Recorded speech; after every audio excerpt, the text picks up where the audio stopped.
and gentlemen, Fourth and Trollers, welcome back to Fourth and Troll Fantasy, the most entertaining and the most Devon Achane friendly fantasy football podcast on the planet. My name is Noah Selby. And I'm Wes Selby. And we're back. We're back with you after the beginning of week 2, Bills at Dolphins, or as we like to call it, the running back fest. My goodness, if you had one of these running backs in this game, boy, oh boy, congratulations already on your win for the week. You're going to want to stick around. You're not going to want to miss it. We're going to have some spicy conversation around Devon Achane and James Cook. It's going to be a fun time. We're going to recap Thursday Night Football. And then, of course, we're going to give you some studs and duds for week 2. It's going to be a blast. Before we do all that, check out everything linked down below. We got a ton of stuff down there. We got exclusive merch. We got a Discord community. You can access those in our Patreon, patreon.com/4thandtrollfantasy. That is available to you if you would like to partake. Always having a fun time. Rumor has it there's going to be even more memes in the Discord this Sunday. If you're lucky, we can always get in there. It's going to be a fun time. Like, subscribe, ring that bell, and follow us on all of our socials. Everything's always down there, and we're getting stuff out there for you. And we're always happy to answer any questions you guys may have regarding lineups. Wes, some news before we have a fun little time for everybody. Yeah, well, I mean, hardly anything newsworthy happened last night in the football game, so I'll just kind of briefly summarize what happened here. Actually, wait a minute. Tua suffered a concussion in the third quarter, and he was ruled out. But unlike the very scary situation from 2 years ago, he walked off shortly after under his own power, totally fine, all things considered, and he's going to go through the protocol in order to try to play next week. Again, 10 full days for the Dolphins before their next game against the Seahawks. If he doesn't play or if he misses more time right now, Skylar Thompson, who some of you watched try to play football at the end of the game, would be the starter for the Dolphins, the QB2, if Tua misses more time than just next week. And speaking of which, Raheem Mostert, obviously, missed last night's game with a chest injury. He is not going to go on IR, but being quickly ruled out, he's already in jeopardy of missing next game.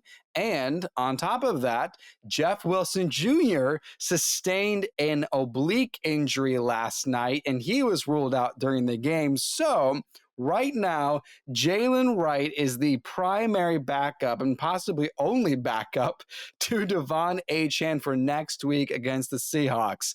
Lots of things about the Dolphins to talk about coming up later. A couple things here for the rest of the NFL. Mike Tomlin stated that they are preparing for Justin Fields to get the start again, expecting Russell Wilson to possibly miss more time with his calf injury. Christian McCaffrey, speaking of which, is considered day-to-day with an Achilles tendonitis.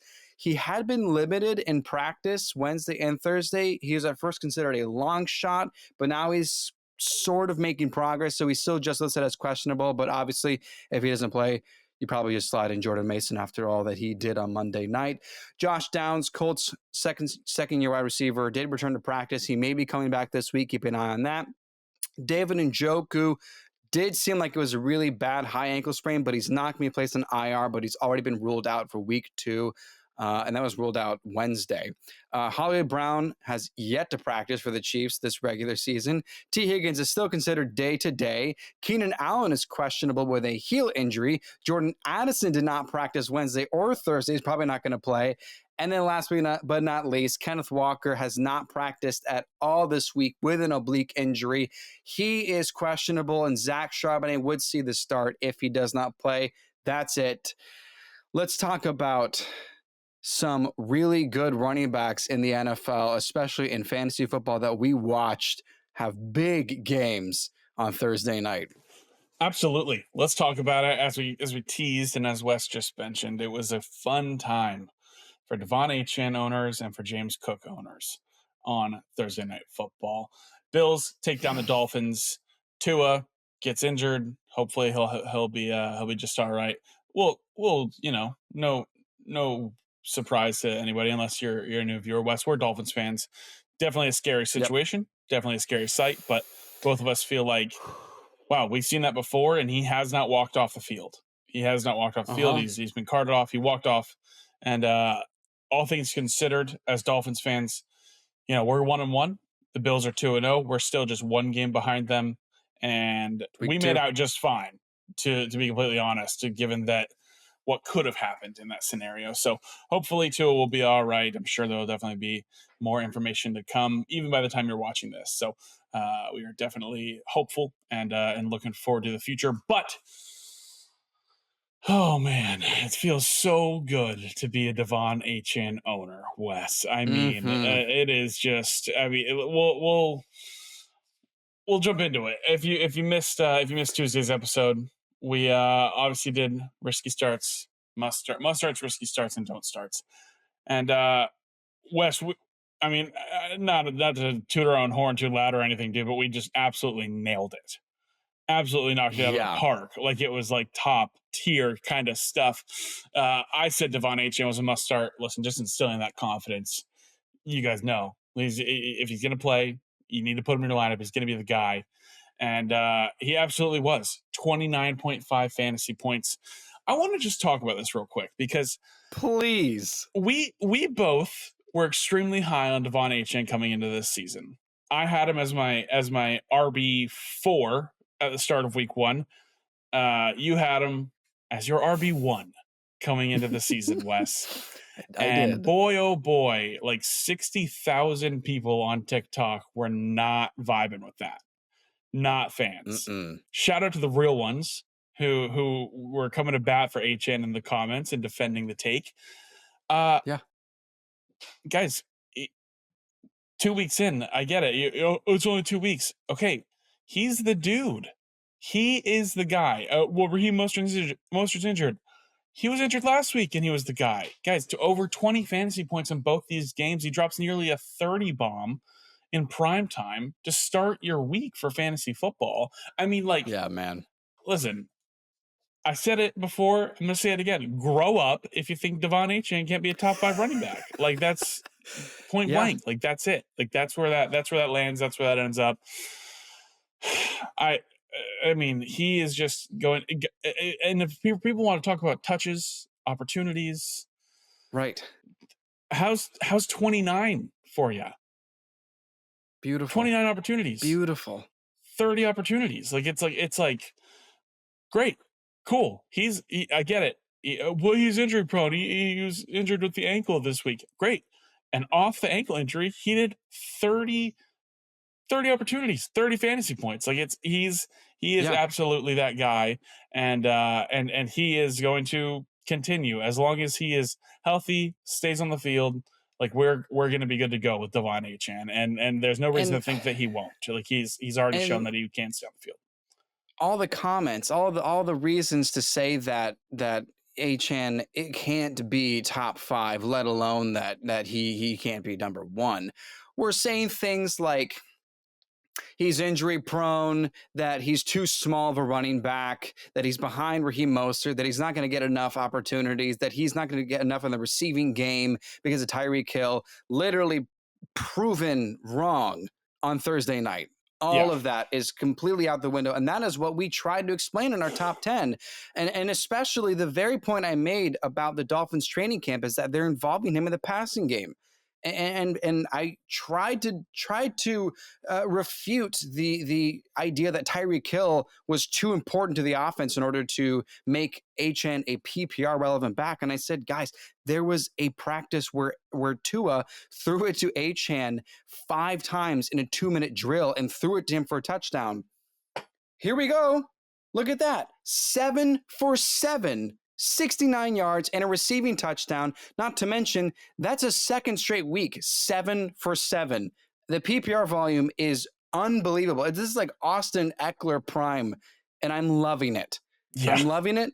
And people made fun of me for taking him in the second round. Look I feel pretty good so far. I feel like this is great, and good luck trying to trade for him. Especially, he had his ankle injury, and people were running to go get Jeff Wilson Jr. and seeing if maybe Jalen Wright was going to try to have a good game. Yeah. Noah, do you want to talk a little bit about how they did? Jeff Wilson had 3.2 fantasy points. He didn't have a single carry. He had 2 catches for 12 yards, and Jalen Wright had 5 carries for 4 yards.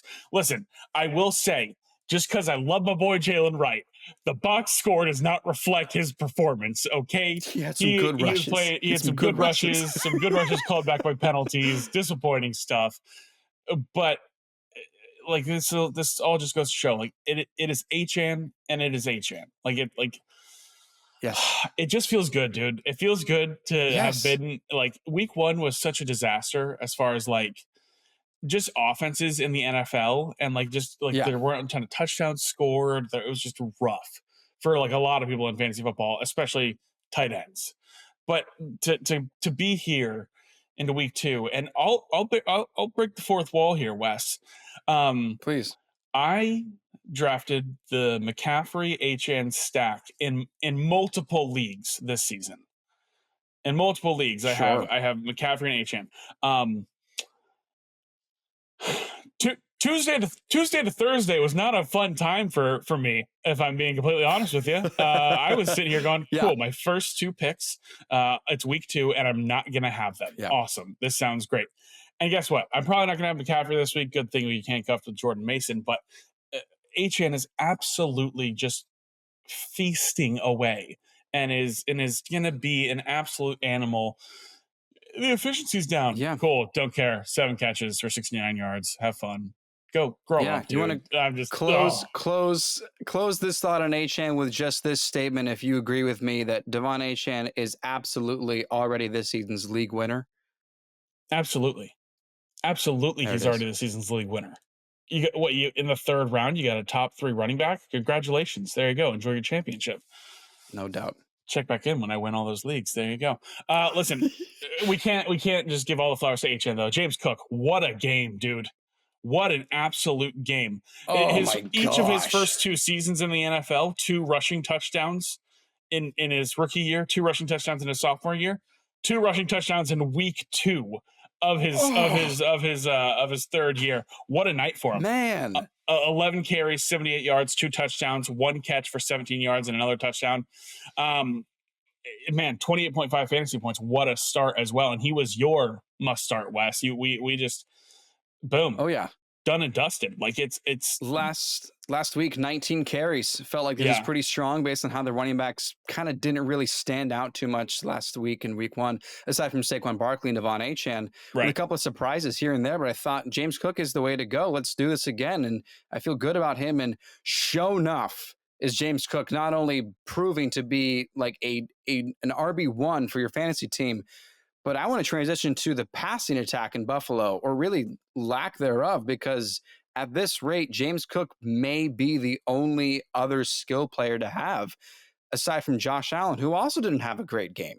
Yeah, I think it's that kind of transitions us well, I think, into our risky starts, if I'm being honest here, because it's 2 Bills pass catchers. And when we said, you know, my risky start for everyone was Dalton Kincaid. And your risky start was Keon Coleman. Well, Dalton Kincaid had 7.3 fantasy points. Now, if we're going off week 1 scores, that's like the tight end 7 on the week. So there you go. Maybe that'll have been worth the start. I don't know. Wes, last episode, you live swapped out Isaiah Likely for Dalton Kincaid in one of your lineups. I'm sure you're happy about that. I did. So far. But I like the targets a little more. You know, 4 targets is better than 2. Yes. And he went 4 for 4. For 33 yards, but like two of the catches came on their first drive, and then outside of that, it was like, and then it was like the first 2 plays of their game, and then that was it. Like that was it for him. It felt very. I think we played with the rumblings, and we knew with this Joe Brady offense that this was going to be a more run heavy team. A more run-focused team. We saw that last year. I don't think we pictured this being like, yeah, you know, Josh Allen is going to throw 19 passes in prime time in a division game in week 2. Like, I just don't think that was what we saw whatsoever. I mean, when you break it down, you look at it, 4 targets on 19 attempts is like pretty solid. It's nearly a 25% target share. So like that's not bad. Josh Allen's looking for him, but it was the James Cook show. Like it really was. The one point I will make is that the Bills didn't really need to pass that much because Right. Tua threw 3 interceptions, and one was a pick six. And so there's only so much you can do about it when the offense is just Tua, it's not really his fault. Tua, really 2.5, because I will only give half fault to Tua on the throwaway. It was just bad time, whatever. It just was a bad game for Tua, bad game for the Dolphins offense altogether, except for Achane. I mean, Tyreek Hill also hardly had anything going on. So, like, this will be important to see next week how the Bills pass catchers actually contribute, because if they don't get something going, if they're not able to kind of produce in the ways where we have anything that's reliable, anything that's even worth starting in the flex option, then we can just start letting go of these Bills wide receivers possibly, and maybe just keep Kincaid on the bench in case of a bye week or an injury or something. I'm not even sure, but right now, yeah, risky start is the best that any Bills skill players are going to be, aside from James Cook's monster game. Yeah. I think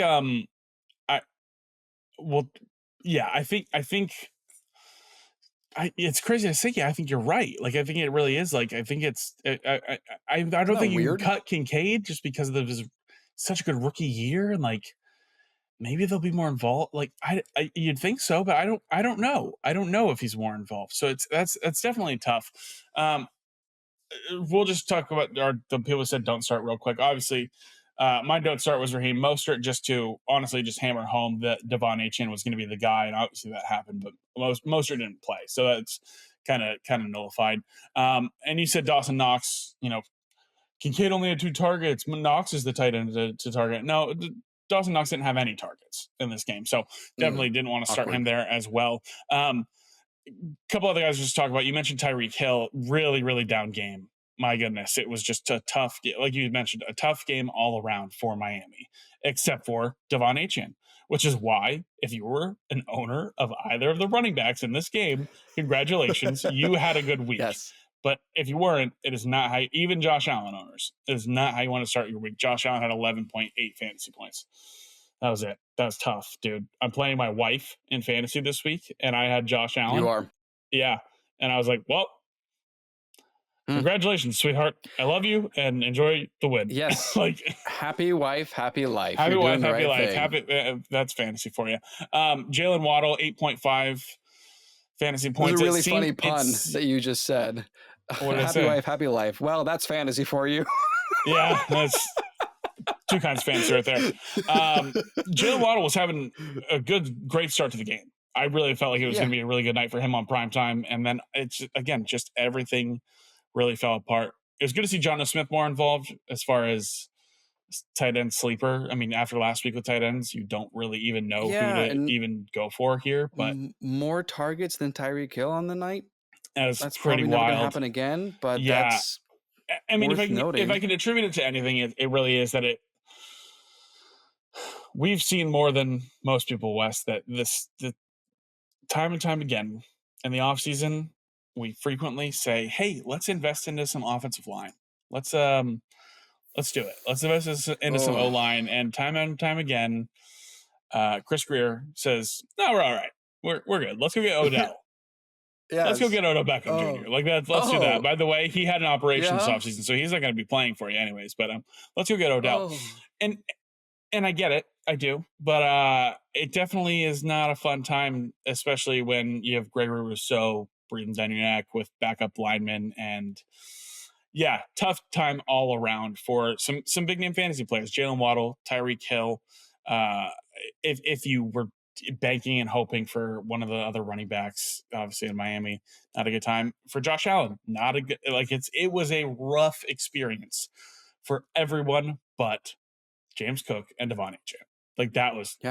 Truly. That was really it. So Thursday Night Football, running backs are taking over again. There you go. Amazon Prime, you suck. You suck. Quit producing football games. Anyway, anything else, Wes? I think that's all I got. You got anything else?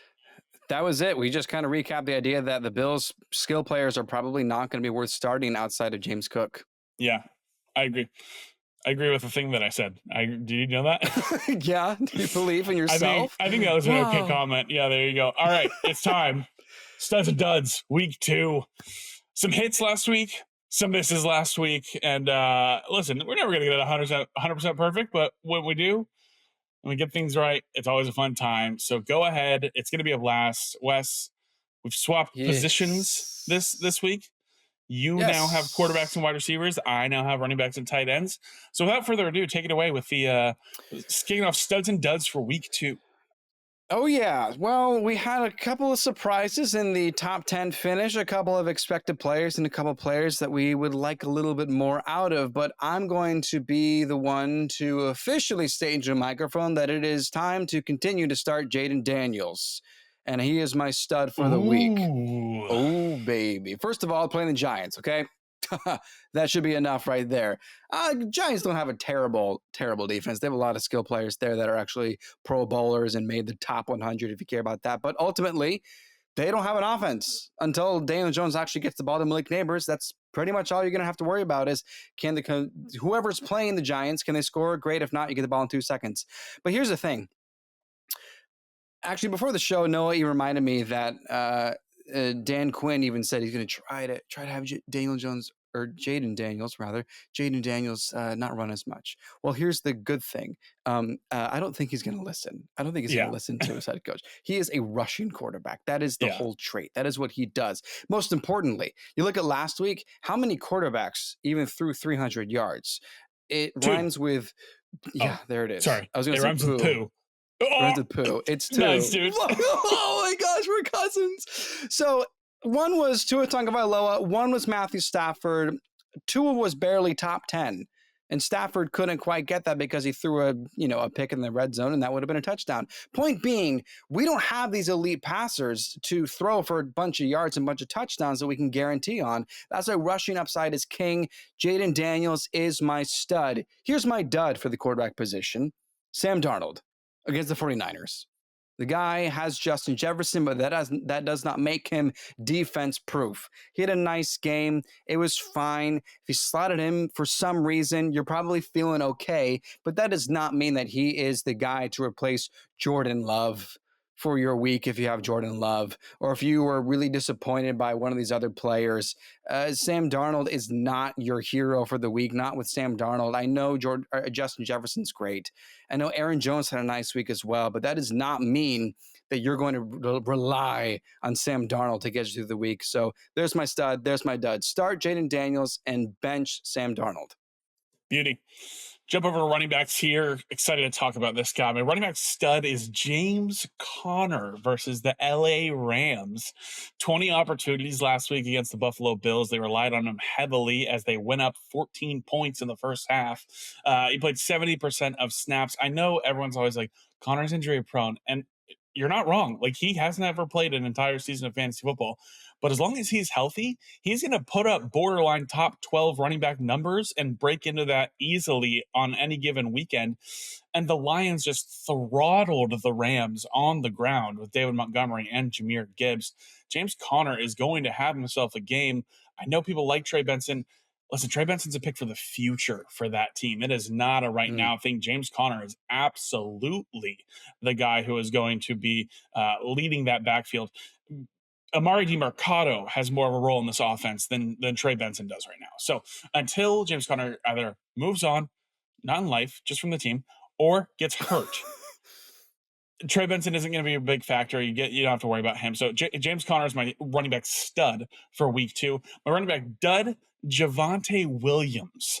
Now he's going up against the Pittsburgh Steelers. That in and of itself is pretty much enough to be like, oh, running back against the Steelers. Nah, I'm good. TJ Watt, I'm all right. Like we're fine here. We can move along.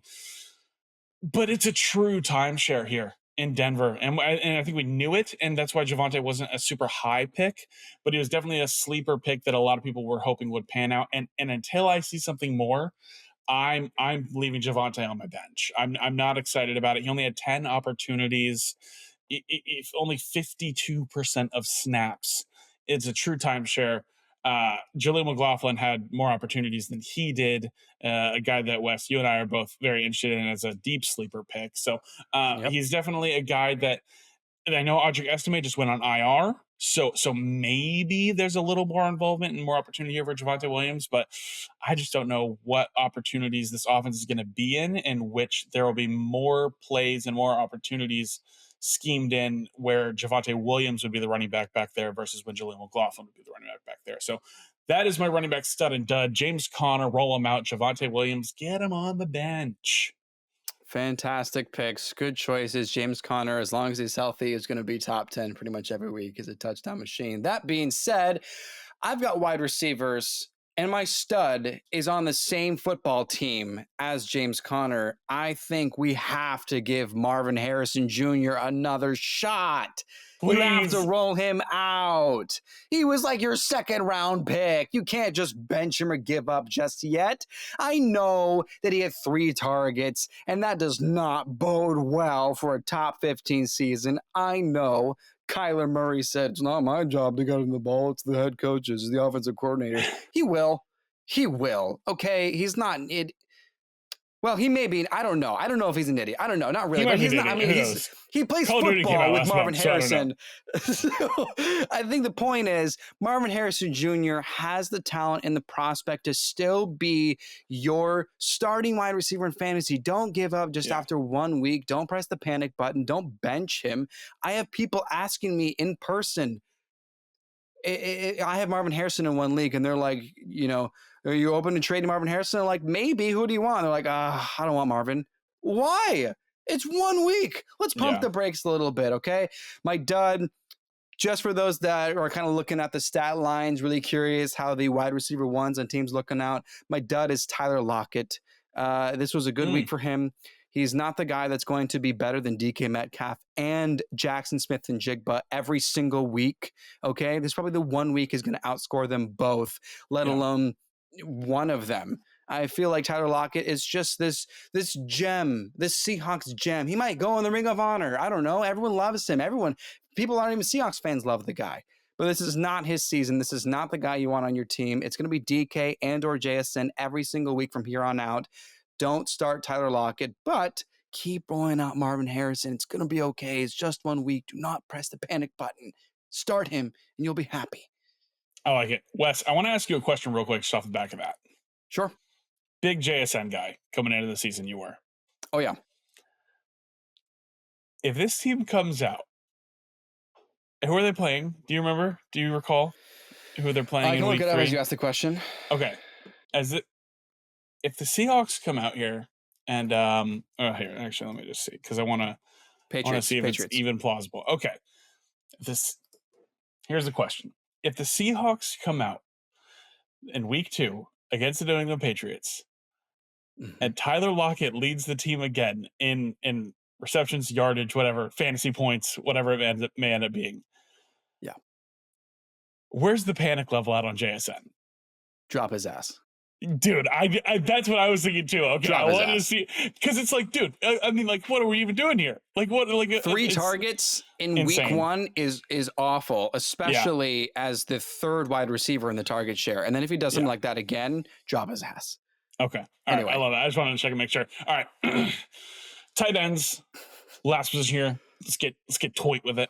Tight ends here for week 2. My stud, Mark Andrews. Have that confidence, baby. Roll him out. Okay, listen, I want to just talk about it, because if you go back 2 episodes, I was full-fledged panicked. Gut reaction. I hated it. I hated what I was seeing against Kansas City. Listen, that was the most double covered he has been since 2021 in any single game. Shout out PFF, Nathan Jenke. Appreciate that stat. And he's been historically bad against Kansas City. He averages 5.9 fantasy points per game against them in his career. Over 5 career games, 5.9 fantasy points per game. They always figure out a way to shut down Mark Andrews. He ran more routes than Isaiah Likely did. And the Raiders just allowed 15.3 yards per catch to Chargers tight ends. That's right. Hayden Hurst and Will Dissly were averaging 15 yards a catch against the Raiders. I think this is definitely just, you got to have that confidence. Last week was rough for tight ends in general. But with Mark Andrews, I'm still, while being extremely high on Isaiah Likely and the opportunity that he is going to have with this team this year, you cannot just bail on Mark Andrews. And I want to give you guys that confidence. Roll him out. Fire him up. Don't panic. And Wes, we have We have Mark Andrews and Isaiah Likely in one league where we are in this creators league that we're in. We picked up both, and we're starting both of them in this lineup. We're starting both of them because we believe in these guys. One of them's going to hit for sure. So that's my stud. My dud, Cole Kmet, going up against the Houston Texans. Cole Kmet ran 12 routes in week 1. Cole Kmet, who got a contract extension this offseason, ran 12 routes and had 1 target. Gerald Everett ran more routes than him. Yeah, the former Chargers and whoever else he played for, I think it was, I don't remember who he was with. He was so many different people. He's just such a random name. But Gerald Everett was more involved in that offense in the tight end room. Added that the Colts tight ends last week against Houston had 0 catches combined between Mo Cox and Kylan Granson. They just were not involved, and that's with a quarterback who loves throwing the football at the tight end position. I'm just not in a point where I'm trusting a rookie quarterback to produce for the 5th option in his offense, and that is even if Cole Kmet is the 5th option in the offense. So Cole Kmet is a guy who a lot of people liked last year. Interesting name coming into the year. Bench him. We're not worth being on the team for sure.